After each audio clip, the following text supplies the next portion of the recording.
Assalamualaikum dear students. Welcome to Introduction to Bioinformatics class. This is our lecture number 5. So let's have a recap. We have done previously the introduction to molecular biology, and then we have got through the structure of cell, and then we have discussed about the different types of organisms, and then we have also seen the characteristics of living organism, that how we become alive, and we have seen the differences between the cell types of eukaryotes and prokaryotes, and then we have seen there is a sizes and lifespan of a cell, and what makes the cells. Basically we need and there is inside a cell there are some organelles which perform some functions to produce and to grow, and there is then we have discussed about protein in details, and we started from the insulin and leptin as an example. So today's content is about amino acids. Basically we have talked about proteins previously, and then we discussed that how proteins become or synthesize in the cell. So where is the recipe of proteins, and we have or understand that जैसे कि हमने बात की कि जो protein की recipe है that is available on the DNA, because protein is also a part of a genetic material, and so जो जब proteins बन जाती हैं तो basically वो कहाँ से बन रही हैं. So this is the part of a DNA. You can say that there is an information encoded over DNA, जहाँ से हमें पता चलता है जब वो DNA to RNA conversion होती है, then फिर RNA से translation होती है amino acids की. तो we can say that कि प्रोटीन की रेसिपी जो है वो आपको DNA से मिल जाती है. अच्छा, उसके बाद हमारे पास अमाइनो एसिड्स हैं in this today's content, and then हम अमाइनो एसिड के स्ट्रक्चर्स को देखेंगे. There are 20 amino acid, and we will discuss about to the that how these 20 amino acids are different to each other. Then there is a cell as an energy factory. अच्छा, cell में जो energy factory है उसको हम discuss करेंगे, and there are some surprising facts about amino acids. Okay, let's talk about amino acid. As we have discussed already that जैसे कि DNA से आरएनए कन्वर्जन हो रही है, and that RNA is a mature RNA जिससे हम RNA amino acid को translate करते हैं, कोड करते हैं with some rules. Okay, so we talked about the chains of amino acid, but actually never said what they are. Now is the time. So जैसे कि आपको अमाइनो एसिड का जैसे we have talked about insulin में हमारे पास 51 amino acid की एक chain होती है जो एक प्रोटीन बनाते हैं, that is insulin. So now amino acid is simple organic compound. Amino acid होता है क्या, एक सिंपल ऑर्गेनिक कंपाउंड है जिसमें हमारे पास कार्बोक्सिल एसिड होता है, देन अमाइनो ग्रुप होता है, and there is a side chain जिसको हम आर ग्रुप भी कहते हैं. So this is the chemical structure of the amino acid.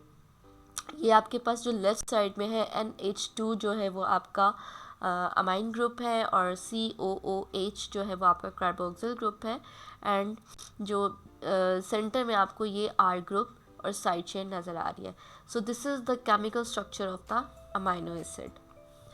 So it is a side chain that defines the amino acid. जैसे कि मैंने अभी आपसे पहले भी बात की थी कि अमाइनो एसिड की जो साइड चेन है उससे हम डिफ्रेंशिएट करते हैं कि ये कौन सा अमाइनो एसिड है.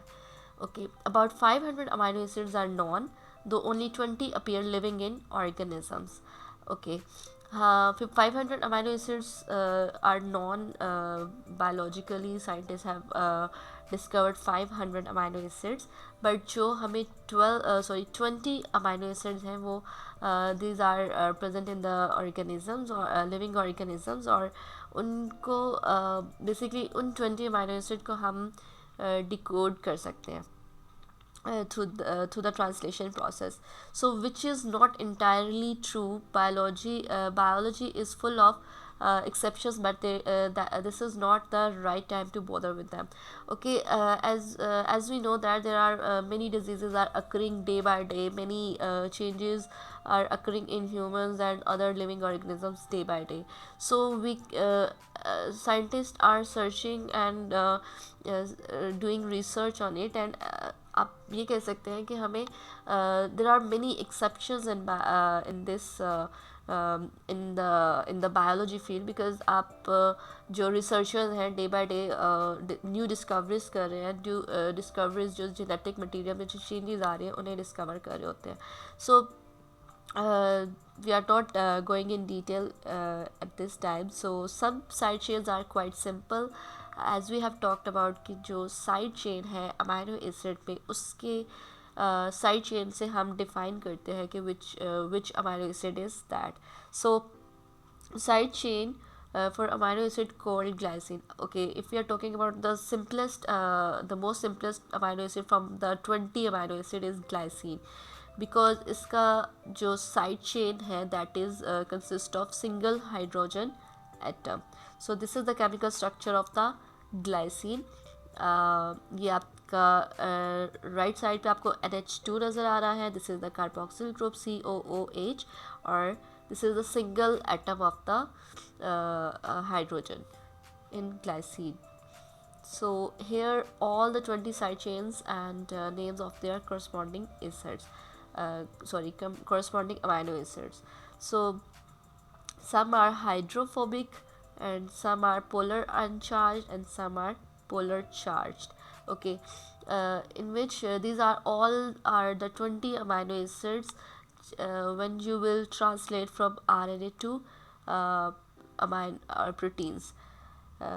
Okay, the first one is alanine, valine, leucine, isoleucine, methionine, phenylalanine, tyrosine, tryptophan, serine, threonine, asparagine, glutamine, glycine, proline, cysteine, histidine, lysine, arginine, aspartic acid, glumatic acid.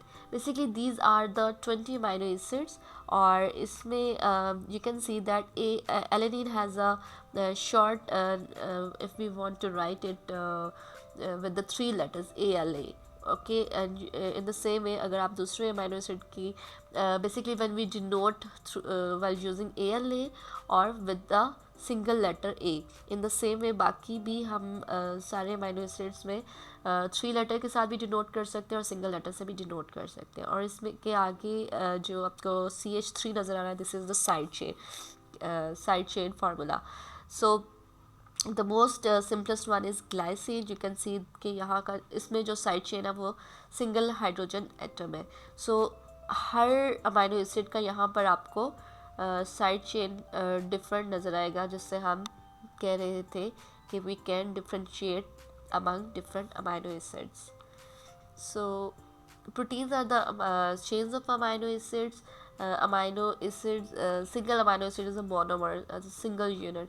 So they are actually made by stitching amino acid together in a row one by one. जब ribosome RNA को scan कर रहा होता है, और scanning means that के ribosomes में amino acid जो प्रोटीन सिंथेसिस है वो हो रही होती है. एंड RNA से जो सीक्वेंस आ रहा है उसमें वो 3 लेटर्स जो RNA के होते हैं, बेसिस होते हैं, उनको वो अमाइनो एसिड उसमें उनकी सिंथेसिस हो रही है. एंड 1 by 1 अमाइनो एसिड जो है वो पॉप अप हो रहे हैं उसमें से, और making a chain of amino acid, and that chain of amino acid will become a particular protein. So this process is called polymerization, when amino acid are coming out of ribosomes, और amino acid एक दूसरे से stitched है किसी force की वजह से, किसी बॉन्डिंग की वजह से. ओके, और वो 1 by 1 जब उसकी सिंथेसिस हो रही है, उस प्रोसेस को हम पॉलीमराइजेशन कहेंगे. और इसके बाद आता है condensation. That condensation reaction where 2 amino acids are stitched together अच्छा, कंडेंसेशन रिएक्शन एक ऐसा रिएक्शन है जिसमें हमारे दो अमाइनो एसिड्स जो हैं वो आपस में स्टिच होते हैं via peptide bond between nitrogen and carbon atoms. So here is a graphical depiction of the process. ये दो amino this is the chemical structure of two amino acid जो आपस में कंबाइन हो रहे हैं with the peptide bond. This is the peptide bond जो आपको ब्लू शेडेड रीजन जो है वो आपको दो अमाइनो एसिड के दरमियान पेप्टाइड बॉन्ड नज़र आ रही है. ठीक है, बिल्कुल राइट कॉर्नर लेफ्ट कॉर्नर में आपको NH2 नज़र आ रहा है और this is the side chain. और साइड चेन के बाद आपको कार्बोक्सिल ग्रुप मिलेगा और कार्बोक्सिल ग्रुप और सेकेंड अमाइनो एसिड का अमाइनो के साथ अमाइनो ग्रुप के साथ दोनों की जब कॉम्बिनेशन हो रही होगी then there is a peptide bond जो एक अमाइनो एसिड को दूसरे अमाइनो एसिड के साथ कंबाइन कर रहा है. Okay, a peptide bond is a chemical bond formed between two molecules when the carboxyl group of one molecule reacts with the amino group of the other molecule. As I have already discussed कि एक amino acid का carboxyl group होगा और दूसरे amino acid का amino group होगा. They are coming together to like जब वो दोनों एक दूसरे से अटैच होंगे with the peptide bond. So अच्छा, अब जब ये दोनों अमाइनो एसिड जब कंबाइन हो रहे होंगे तो उसमें से वाटर मॉलिक्यूल जो है वो रिलीज हो जाएगा. So this is the dehydration synthesis reaction also known as condensation reaction. तो अब आपको यहाँ पर क्लियर हो जाना चाहिए कि कंडेंसेशन रिएक्शन में हमारा एक like it's a process when it is coming together both amino acid are coming together and making a peptide bond in between them. और उसमें हमारा जो वाटर मॉलिक्यूल है H2O वो रिलीज़ हो जाएगा और उसको हम डिहाइड्रेशन सिंथेसिस रिएक्शन भी कहते हैं and also it is known as condensation reaction. So again you can see that this is the amino acid 1 and this is amino acid 2. अब इन दोनों अमाइनो एसिड्स को हमने combine when they will stitch together. ये आपको N terminus नज़र आ रहा है जो हमारा अमाइनो ग्रुप का जो साइड है that is N group N terminus and then this is the C terminus. So other amino acid has the N terminus and amino acid 1 का आपको का जो सी टर्मिनस है और अमाइनो एसिड 2 का एन टर्मिनस जब combine होंगे तो इनके दरमियान जो है वो पेप्टाइड बॉन्ड की वजह से ये दे will stitch together.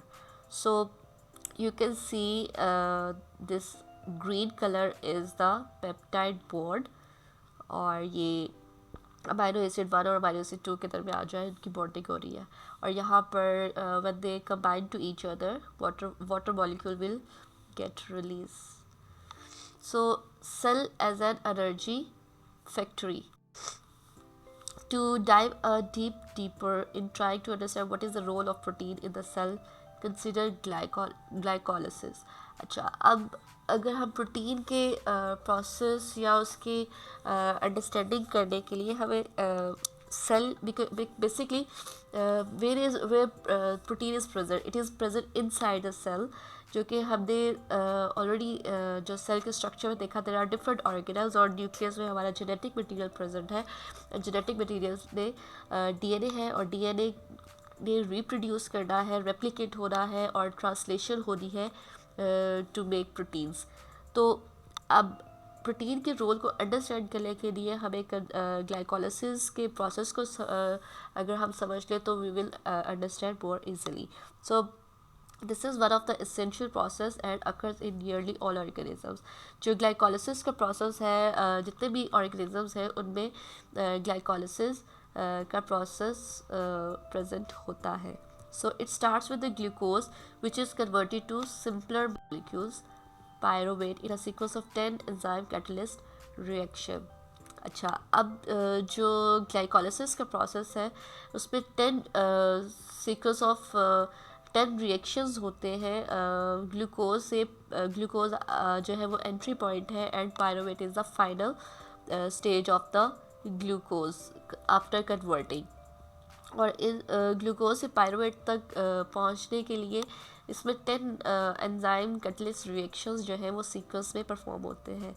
So glycolysis के प्रोसेस में जो फ्री एनर्जी है that will be release in the process, और जो that energy will store in a high energy compound that is called ATP, adenine triphosphate, and NADH, reduce nicotinamide adenine dinucleotide. ये दोनों compounds जो है इनमें high energy जो है वो स्टोर होती है, और ये सब किस में हो रहा है, ये ग्लाइकोलिसिस के प्रोसेस में हो रहा आता है.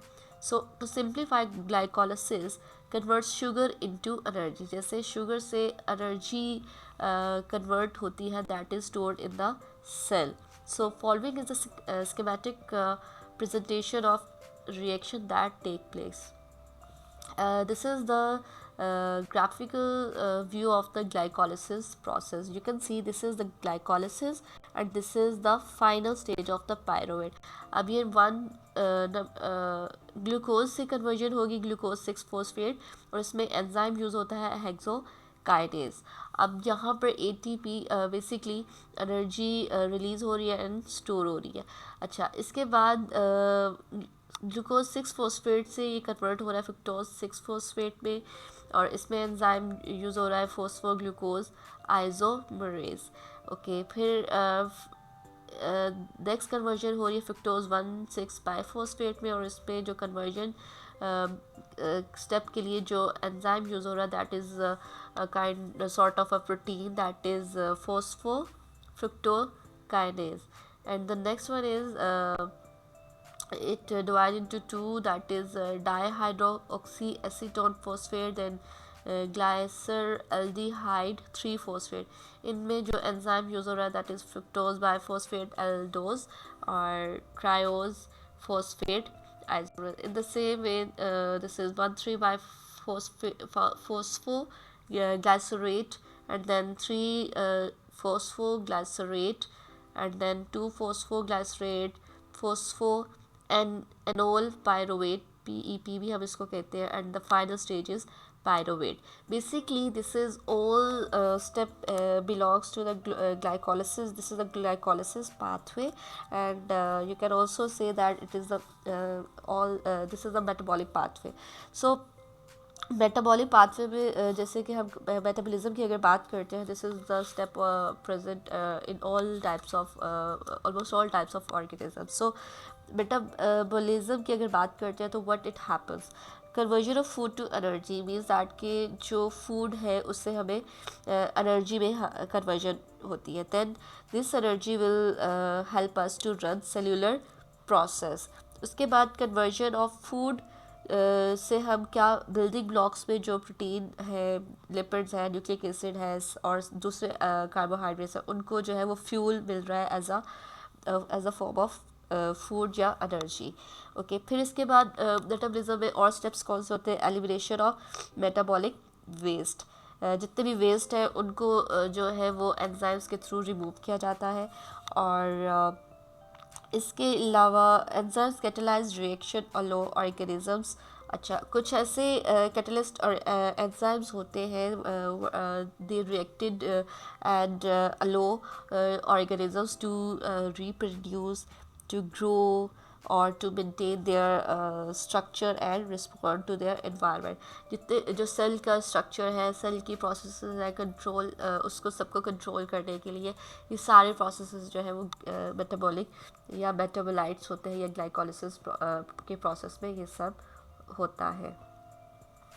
Okay, so as a cell as a cell as an energy factory, chemicals like glucose, fructose 6 phosphate and others, जितने भी हमारे ये chemical compounds हैं, molecules हैं, glucose 6 phosphate और बाकी जितने भी chemicals हैं that are an entry of final or intermediate products of the chemical reactions. जितने भी metabolites हैं, these are the entry, intermediate and final products of the chemical reactions. Okay, so glycolysis is then a metabolic pathway.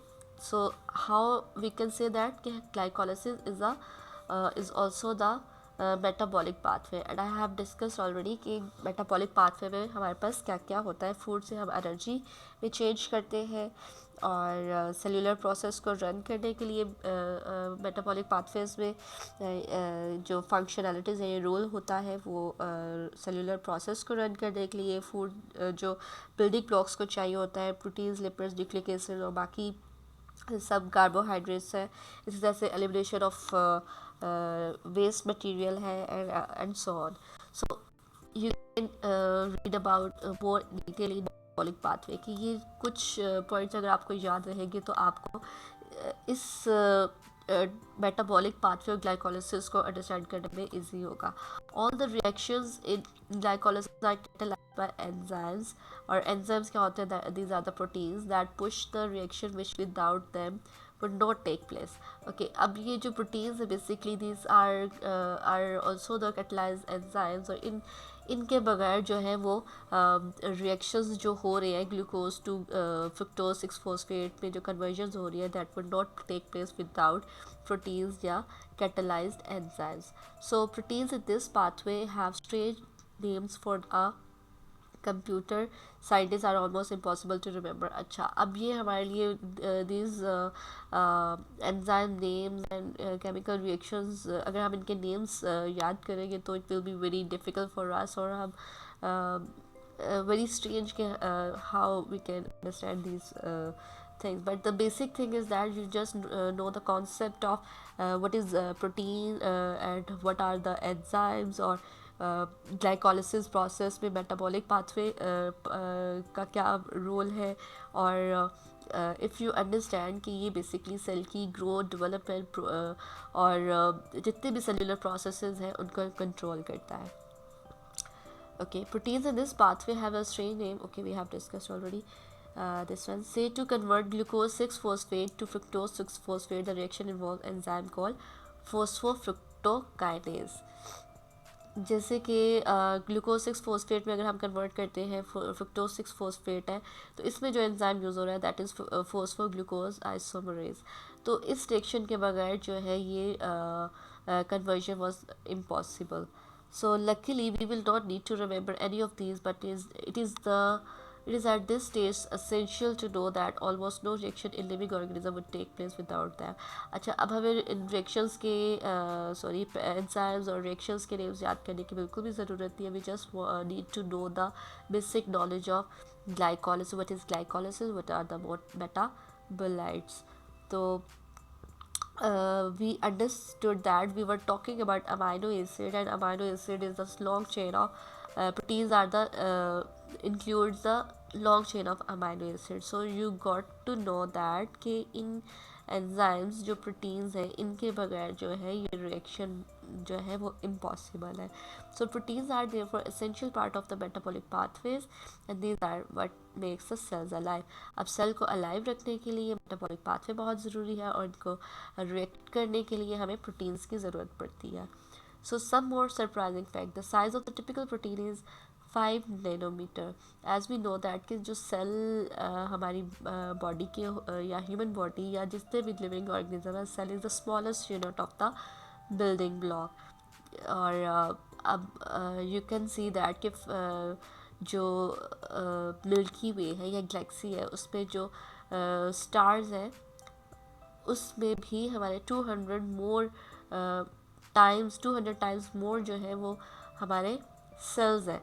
अब sales के अंदर जो है sales के अंदर अभी सेल हैज़ अ न्यूक्लियस, और न्यूक्लियस में जेनेटिक मटेरियल है, and that genetic material makes the protein.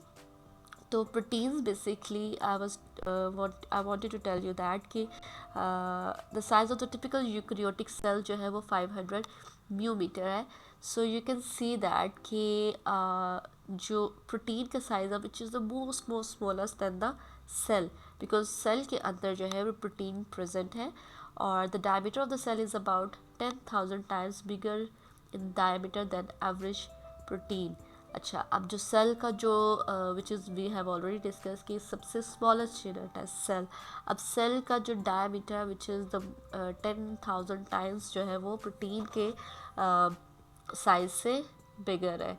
So we how does that relate to, उसका जो वॉल्यूम होगा तो वो कैसा होगा.